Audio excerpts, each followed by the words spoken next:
का एक ही काम है, जहाँ भागवत भगवान श्रवण है, प्रतिष्ठित है, वहां जाकर बैठना। और महाराज श्रवण का बहुत महात्म्य है। कहते कि एक बार शंकर पार्वती रास्ते से जा रहे,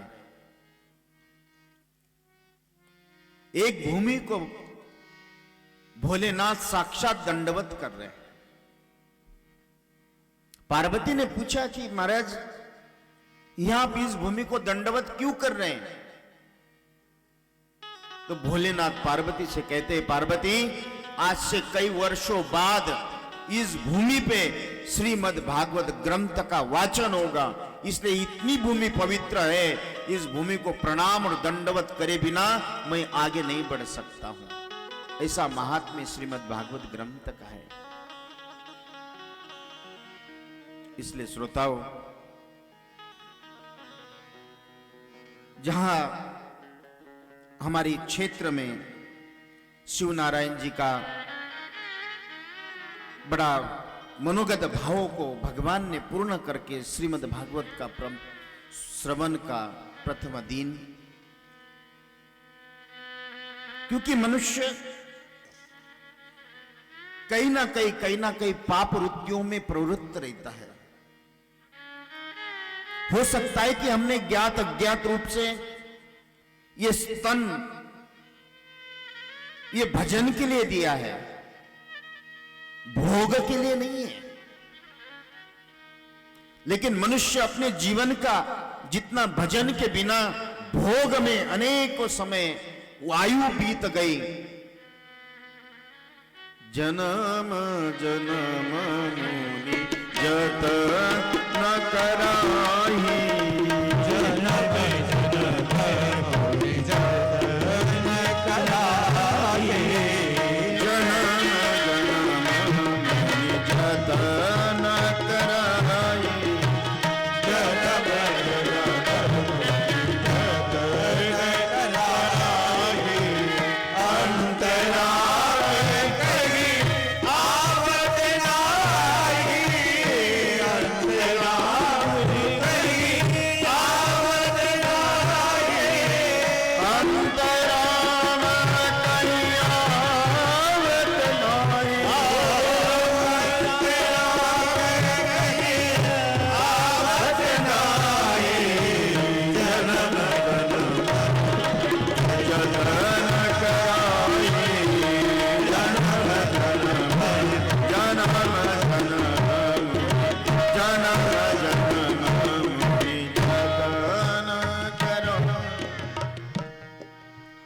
जन्म जन्म। लेकिन भगवान का भजन बहुत कठिन है। ये मानवा पाप कृतस्तु सदा दुराचारे रता विमार्ग का भागवत कहता है, ये मानवा पाप कृतस्तु सर्वदा सदा दुराचारे विमार्गत। हमारा जीवन विमार्ग है, पापी है, छली है, कपटी है, निंदक है, द्वेषिक है। यहां बैठे हुए लोग ऐसे हो सकते हैं जिन्होंने कभी परमात्मा के दर्शन नहीं किए हो। ऐसे कई लोग हैं जो कभी माला नहीं हाथ में लेते हैं। ऐसे कई लोग हैं जिन्होंने कभी कभी हो सकता है कि किसी के बारे में किसी की कमियां नहीं देखी हो। ऐसा कोई जीवात्मा नहीं जिसने अभी तक पाप नहीं किया हो। ऐसे जीवात्मा कई बैठे हैं, अगर पूछें तो अपने दुर्गुणों की बखान बता दे, मेरे अंदर ये दुर्गुण, ये दुर्गुण, ये दुर्गुण। लेकिन ऐसा कोई भी व्यक्ति ये नहीं कह सकता है कि महाराज हमने अपने जीवन में उस परात्पर परमात्मा को प्राप्त करने के लिए कभी पुरुषार्थ या प्रयत्न किया हो।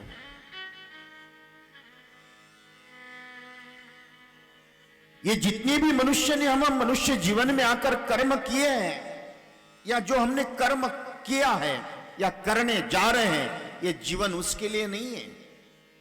निंदा करने के लिए जीवन नहीं है, झूठ बोलने के लिए जीवन नहीं है, पाप वृत्तियों में प्रवृत्त रहने के लिए जीवन नहीं है। ये जीवन अगर कहीं है तो भगवान को प्राप्त करने का एक अलौकिक लाभ परात्पर परमात्मा ने हमको प्राप्त करा। दुर्लभो मानसो देह दुर्लभो क्षणभंगर बड़े भाग मानुष तन पावा।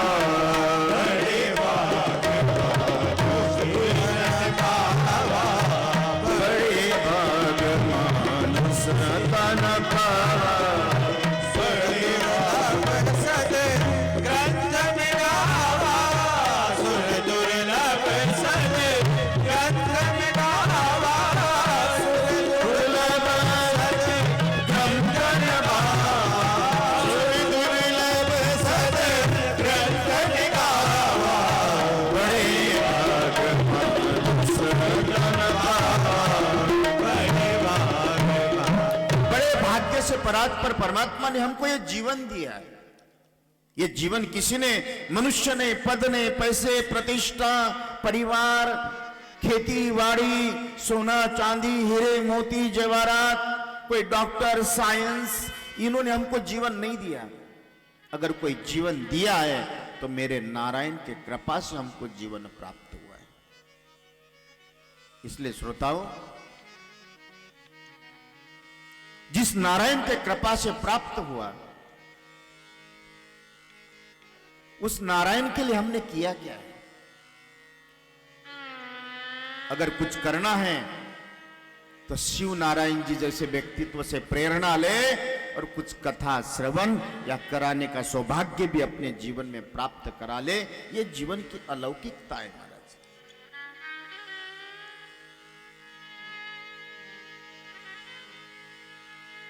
यही हमारे जीवन में परमात्मा के चरणों में स्थान प्राप्त कराएगा। नहीं तो अगर पूछूं, रोज माला करने वाले कितने बैठे हैं यहां? कितने बैठे हैं? एक दो। भजन करने वाले दो चार, भोजन करने वाले कितने बैठे हैं? कृष्ण कन्हैया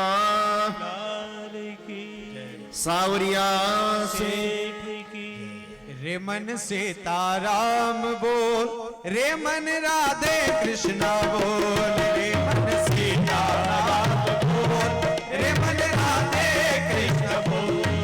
तेरे हीरे जैसी सासा बातों में बीत जाए, हीरे जैसी सासा बातों में बीत जाए। रे मन राधे कृष्ण बोल, रे मन सीताराम बोल, रे मन राधे कृष्ण बोल, रे मन सीताराम बोल।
भागवत कहता है कि 28 प्रकार के पाप व्यक्ति पूरे जीवन काल में करते हैं।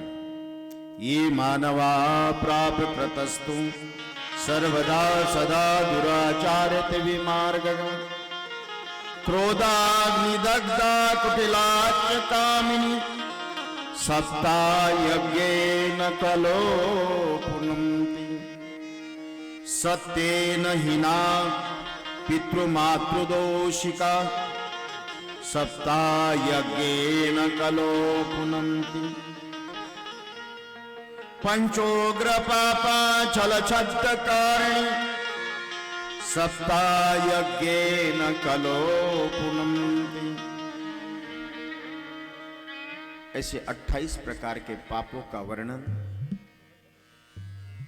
छल करना, दूसरों की तरक्की देकर मन में द्वेष रखना, व्यभिचार करना, मदिरापान करना, स्वर्ण चोरी करना, ब्रह्म हत्या करना,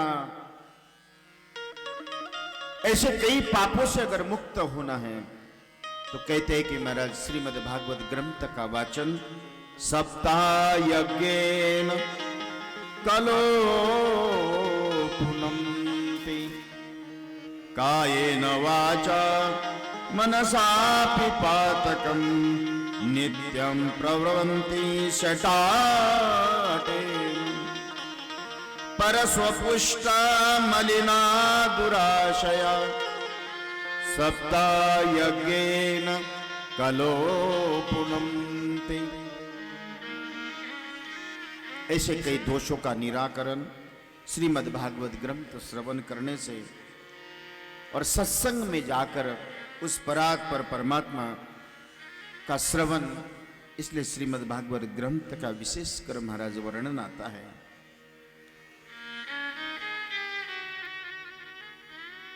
और हम उस 24वें अवतारों की 7 दिन तक कथा श्रवण करके इस जगत में कुछ श्रेष्ठ कार्य किया है। ऐसा साधन कायिक वाचिक मानसिक वाणी के द्वारा हम परमात्मा ने ऐसा अलौकिक लाभ हमको प्रदान किया है। इसलिए श्रोताओं, श्रीमद् भागवत ग्रंथ का पहला ही श्लोक मेरे साथ हम लोग वर्ण वाचन करेंगे। सच्चिदानंद रूपाय विश्वोत्पत्त्यादि हेतवे तापत्रय विनाशाय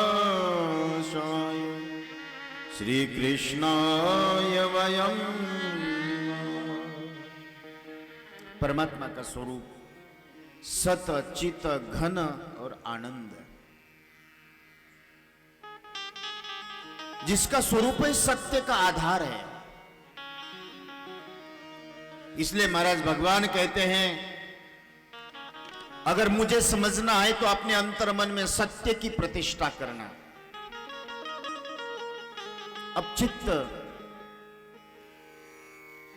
चित्तवृत्ति सनिरोधा, आपके चित्त में चिंतन संसार का है या साधना का है, इसके ऊपर भी परमार्थ का आधार माना है।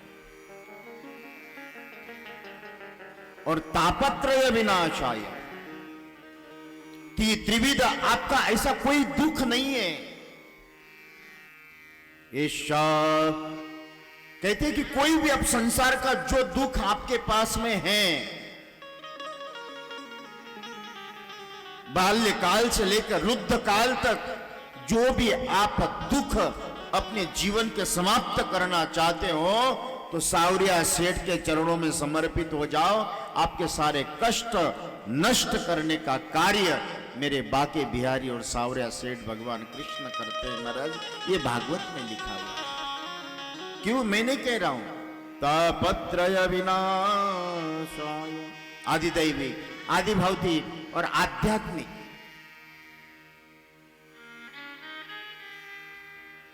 ऐसा कौन सा कष्ट है परमात्मा समाप्त नहीं कर सकते हैं?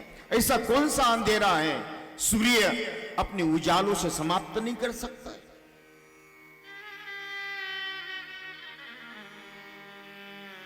लेकिन हम सांसारिक जीवन में सुखी मीन जा नीर अगाधा जिम हरि शरण नहु ये कई बार।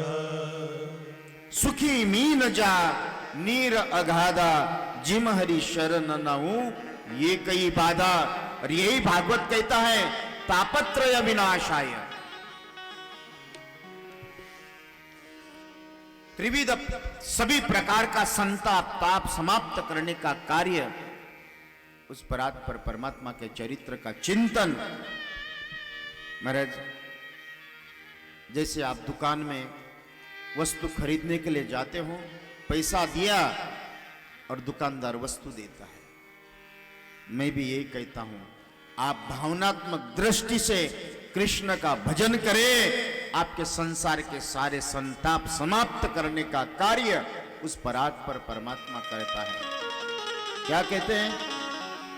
करहूं तीन की सदा रखवाली, करहूं तीन की सदा रखवाली, करहूं तीन की रखवाली, जीविका के बालक महतारी, जीविका के बालक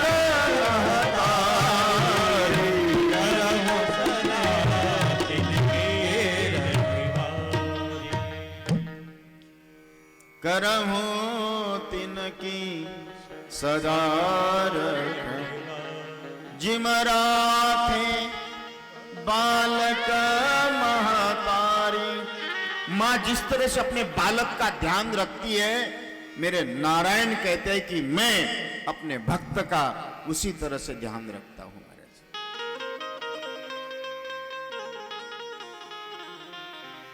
सन्मुख होई जीव जब मोही, जन्म कोटि अविनाश ही तब ही। सन्मुख होई जीव जब मोही। लेकिन हम आपको अगर संसार में कष्ट है, दुख है, दरिद्रता है, अशांति है, रोग है, पीड़ा है, अनेक प्रकार के अगर आपके जीवन में कुछ प्राप्त हो रहा है, तो समझना महाराज हम भगवान से दूर है। और संसार में अगर आप सुखी है, तो समझना मेरे नारायण की कृपा मेरे ऊपर अलौकिक है। भगवान यही कहते हैं कि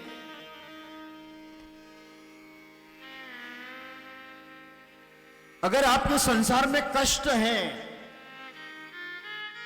तो आप भगवान का भजन नहीं कर रहे। अगर आपको संसार में कोई कष्ट नहीं है, तो समझना भगवान ने अपने निकट रखा है।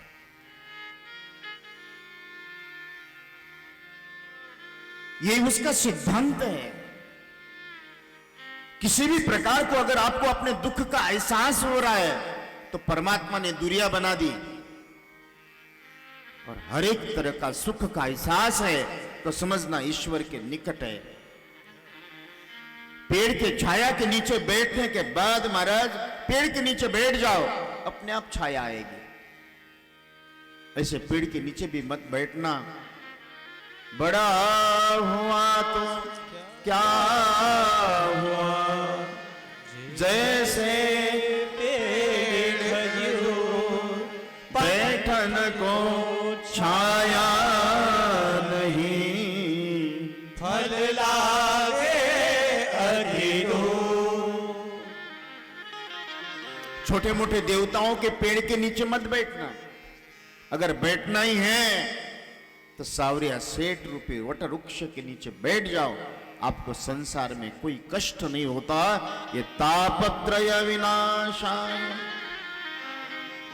भगवान कहते हैं।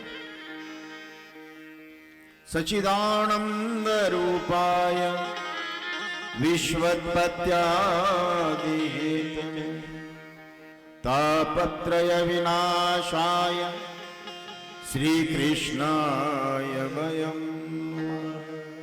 व्यास जी महाराज भागवत का पहला ही श्लोक, ये भगवान के स्वरूप का वर्णन है। और ऐसे स्वरूप में अगर आप बैठकर परमात्मा का चिंतन करें तो संसार में कोई कष्ट नहीं है महाराज।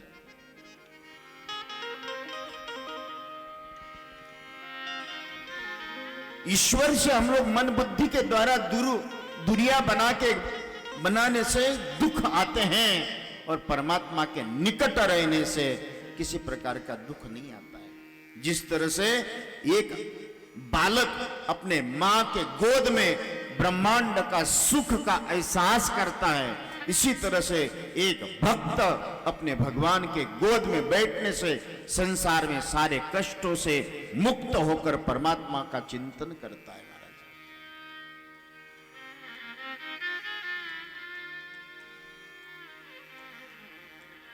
इसलिए भगवान कहते हैं कि ऐसा भागवत, और प्रथम बार भागवत नैमिषे सुतमासिमा